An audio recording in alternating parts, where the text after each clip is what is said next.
Sa dapit hapong karera ng mga boksingero sa nagdaang era ay may mga bagong usbong na dapat subaybayan. Narito na ang isa sa mga dapat abangan bilang bagong representante ng ating bayan. Handa na ba siyang sumabay ngayon kontra sa mga kasalukuyang kampyon? At hanggang saan kaya aabot ang taglay niyang determinasyon? Yan ang ating pag-uusapan, pero bago yan, isang 1-2 combination muna sa like and subscribe button para lagi kang updated sa mga kaabang-abang na bakbakan. Alam mo, yung mga tao, bawat suntok talagang inaantabayan. Magiging world title shot niya kay Gary Russell Jr. It's not going to be an easy fight. The undefeated Mark Magsayo Magnifico. Isang malakas, matinik at eksplosibo. Ang isa ngayon sa pambato natin sa featherweight division. Tubong Tagbilaran City, Bohol na may bansag na Magnifico. Talagang magnificent ang ipinapakita sa mga nagdaang tagpo. Here's the backflip, executed. Wow. Bangis at bagsik ang taglay niyang talento. Naswak sa panlasa ng mga tao. Sandatay lakas ng kamao at nagpapatunay riyan ang mga pinatulog niya sa duelo. Oh, wow! Si Magsayo ang unang tampok natin ngayon sa bagong serye na pinamagatang Bagong Henerasyon. Isa sa mga boksingerong umuusbong at malaki ang potensyal na maging kampiyon sa iilang dibisyon. Dito ay sinasaliksik natin ang kanilang pinagdaanan at ang itatakbo pa ng kanilang karera. It's not at his peak, may igagaling pa, no? Alam ko na marami sa atin ang nagbabaka sakaling isa sa kanila ang susunod sa yapak niya. 8 anyos nang mamulat sa larong kanyang kinahiligan. Nakitaan ng malaking potensyal at sa mga nagdaang taon ay nahasa pa ng tuluyan. Mayroong higit kumulang 200 amateur fights noon habang naging 4-time ABAP Amateur Boxing Champion. Bilang isa sa mainit-init na prospect ay tuluyang pumirma noong 2013 sa ALA Promotions. Nagkaroon ng mga laban habang unti-unting nakikilala dahil sa agresibong estilo sa bakbakan. Sa debut fight ay pinabagsak sa iilang segundo ang kalaban at tuluyang tinapos sa unang round. Talagang pinunan niya ang mataas na ekspektasyon ng karamihan. Lumipas ang 2 taon ay tuluyang nagpasiklab sa pandaigdigang tagisan. Hinarap ang isang Mexicano para sa bakanting IBF Youth Featherweight title. Hindi umubra at sa 5th round ay nakatikim ng malutong na uppercut, kaya TKO ang resulta. What a shot by Magsayo! Sa kaparehong taon ay binaklas naman ang may 12 winning streak sa unang sabak sa US ni Magsayo. Pinataob ang medyo tensyonadong Mexicano sa loob lamang ng 2 minuto. What a beautiful combination by Magnifico. Talagang nagpamalas ng bangis bilang isang mandirigmang Boholano. Muling tsumibog ng isa pang Mexicano pagkalipas ng 4 na buwan. Hindi umubra si Eduardo Montoya sa tibay at lakas ng ating kababayan. Muling nakasungkit ng isa pang minor title habang unti-unting nakikilala. Subalit ang lahat ng umuusbong ay dumadaan sa mga bigating pagsubok. Ito ang may tuturing na acid test ni Magsayo kontra sa battle-tested na Amerikano. Alam natin he will provide a test dito kay Mark Magsayo. Sa gitna ng umatikabong sagupaan, si Chris Avalos ang unang nagpabagsak sa ating kababayan. Subalit hindi nagpatinag ang ating kampyon at sa kanyang pagbangon ay siya naman ang nagpaambon. Oh boy, the tide has turned completely. Oh, big left, big left! Big left by Magsayo, nahuli niya si Avalos. Lalong lumakas at tumalas pagkatapos ng isang kalbaryong pinagdaanan.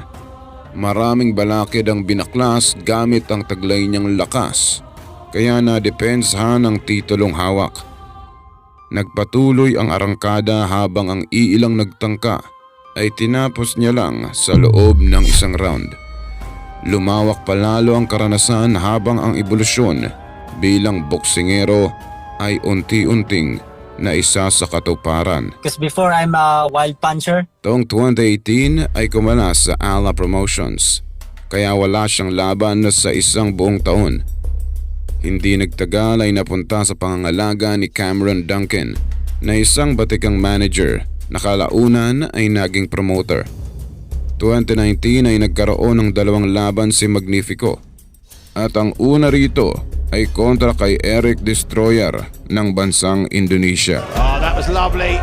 4 punches on the spin. Now gets him in the corner and he goes down this time. Ginawang punching bag ang former WBO bantamweight champion Panya Uthok ng Thailand. Makunat man, ngunit wala itong panama kontra sa ating kababayan. Whoa! 11 punches thrown by Magsayo. Sometimes that's grounds for the referee to stop the fight. Yeah. Sa sumunod na taon ay tuluyang pumirma sa MP Promotions, kaya mas abot kamay na niya ang inaasam na kampyonato. Kasalukuyang nasa gabay ng batikang trainer na si Freddie Roach upang lalong mahasa ang bagong punyal ng mga Pilipino. Sa laban ay mas naging disiplinado kumpara sa dating one-sided na estilo. Mas lumawak pa ang dalang arsenal habang ang opensa at depensa ay malaki ang ipinagbago. Talagang nasubukan ng makatapatang Mexican native na si Rigoberto Hermosillo. Sadyang pumapalag ito kaya hindi rin naging madali kay Magnifico. Marami man ang negatibong komento ay wagi pa rin tayo sa panahong nag-a-adjust pa lamang siya dito. Big right hand that backed up Hermosillo. He clocked him. He had him rocked. Si Freddie Roach na mismong nagsabing malaki ang potensyal ni Magsayo. Hindi binigo ang ekspektasyon ng mga tao nang patiklupin ng eksperyensadong si Pablo Cruz. Malulutong na left hook, uppercut at mga 1-2 combination ang tumapos. It's a linger shot. Look at this combination. Oh, 5-punch action from Magsayo. Habang tumataas ang kanyang rating ay tumitibay rin ang bawat katunggali. Hinarap ang isang Mexican body puncher at ito ay hindi naging madali. The world rank contender introducing. Pumuntos man ng knockdown sa unang round ay talagang napuruan rin si Magsayo dito.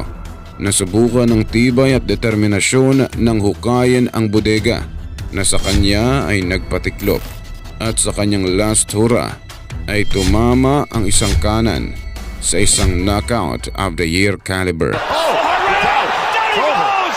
What a shot! This fight is over! That's it. Wow! Talagang niyanig ang featherweight bilang mensahe niya sa mga nakaupong kampyon.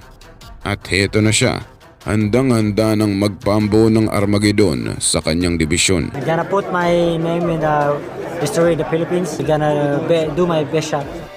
Nagbunga rin ang mga sakripisyong itinanim sa mga nagdaang taon. Ngunit hindi basta-basta ang mga titibaging pader ng kasalukuyang henerasyon. Ang kinabibilangang dibisyon ay hitik sa mga talentadong boksingero. May maliksi, agresibo, magaling sa depensa at iba't ibang estilo. Mayroong ding isang mandirigma na habang tumatagal ay lalong lumalakas pa. Animoy isang makinang nagpapainit na hindi nauubusan ng gasolina. Kung usapang susunod na Pacquiao, abay mahirap punan ang ekspektasyon ng karamihan. Ang matitiyak lang natin ay mayroong mga boksingero na muling magtataguyod sa ating bayan. Mga bagong aabangan na siguradong gagawa ng sarili nilang pangalan. Ang magpapatuloy bilang kampyon na dati nang nasimulan ng mga nauna sa larangan. Mark Magsayo, Ray Boom Boom Bautista, Donito Donaire at iba pa ay ang mga buolanong boksingero na nakilala. Talagang ibang kalibre ang hatid ng mga ito sa loob ng lona. Si Magsayo na ba ang isa sa bubuhat sa ating bayan tungo sa pandaigdigang tagisan? o ang kasalukuyang abilidad ay hindi pa sasapat kumpara sa mga kampiyon ngayon sa larangan. Kaya abangan natin ang isa sa pinaka-eksplosibong boksingero na nagmula sa ating bayan. Dahil kapag siya na ang sasabak, abay tiyak, may matutulog ng walang unan.